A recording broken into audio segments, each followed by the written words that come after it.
mukwano gwange Honorable Serunkuma John Bosco Kana Kambata MP Nansana Municipality webale nnyo okuba nti otugoberera katika tutuuke wano tubeeko bye twetegereza ebirala anti obifuna wano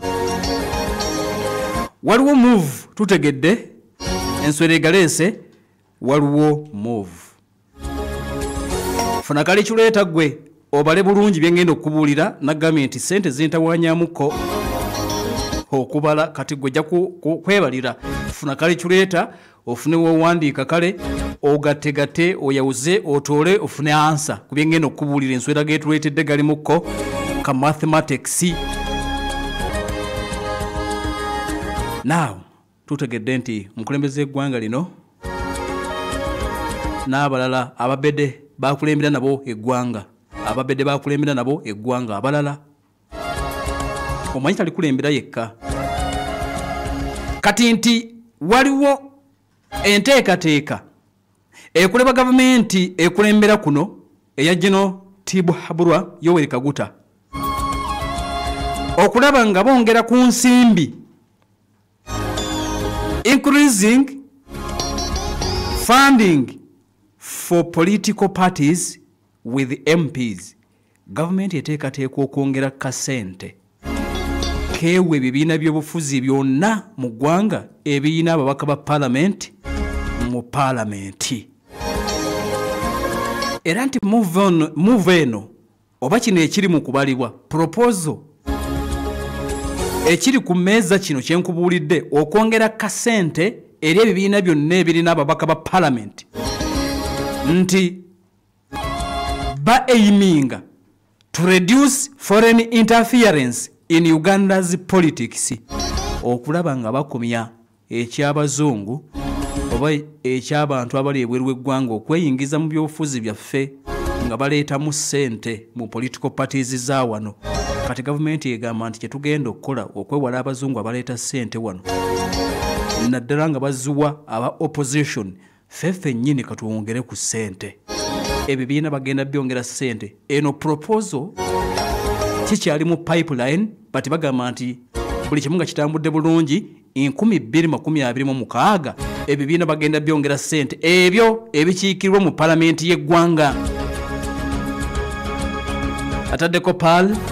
propose eno eri ku mmeeza okusinziira ku nswera y'oku kisenge etutegeezezza nti proposal egenda kuba mulimu okwongeza ababaka buli mubaka gw'olina mu palamenti y'eggwanga ekibiina buli mubaka gwe kirina nga bakiwa miliyoni 2 pa MP owulya sente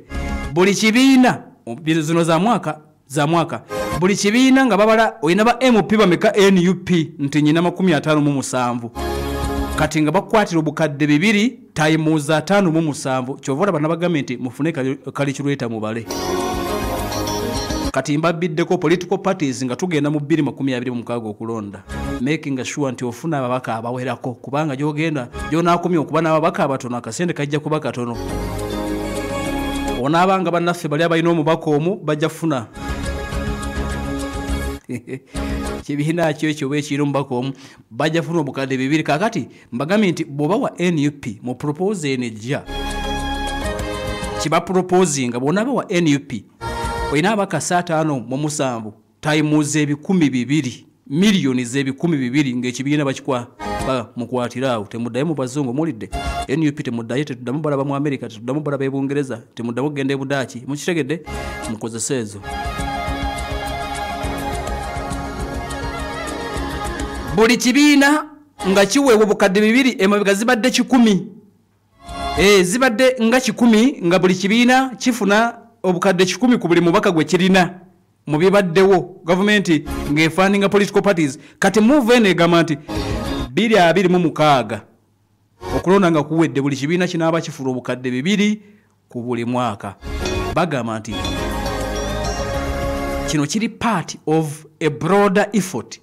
to bolster domestic political independence in anticipation of oil revenue. Government egamba nti eyagala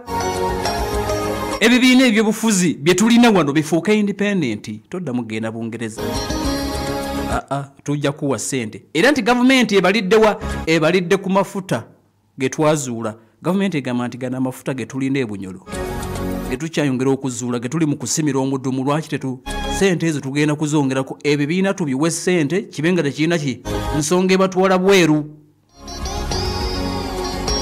okitegedde magambye nti akaseera kano buli kibiina kifuna obukadde 10 ku buli mubaka buli mwaka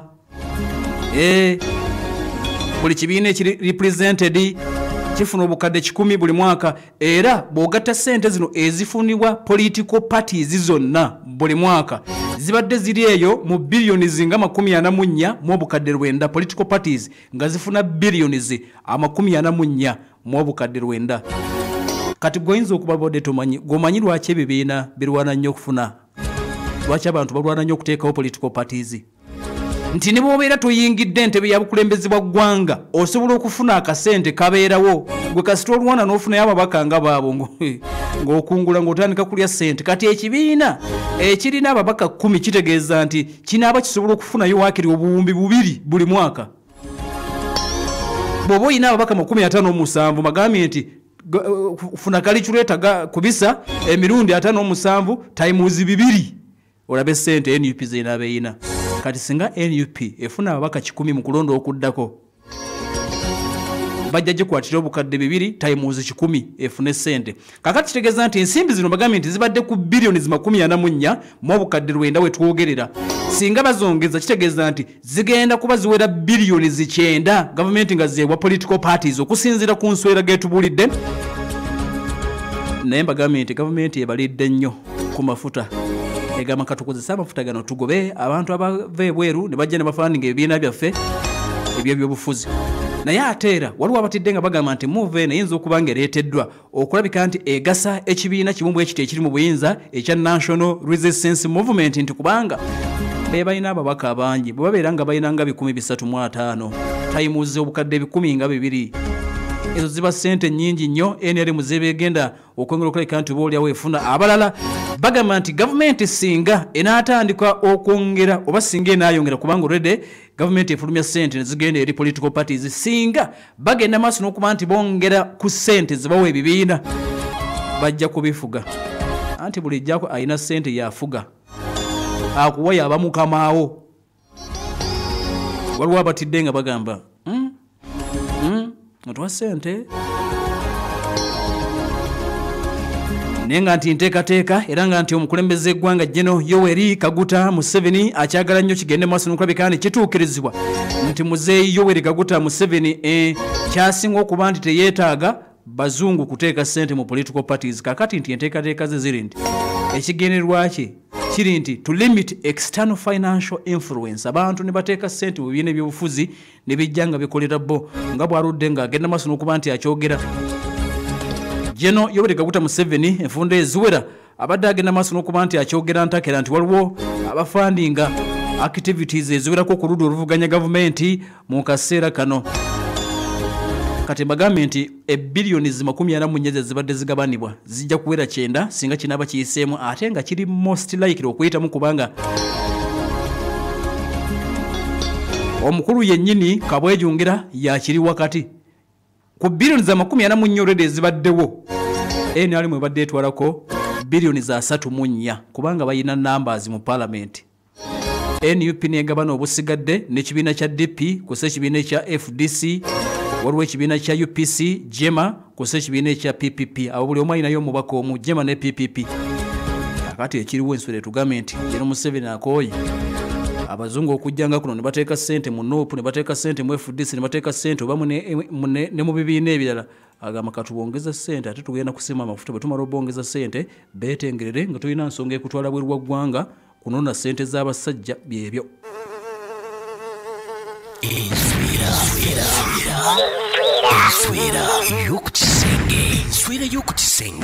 webale tugoberera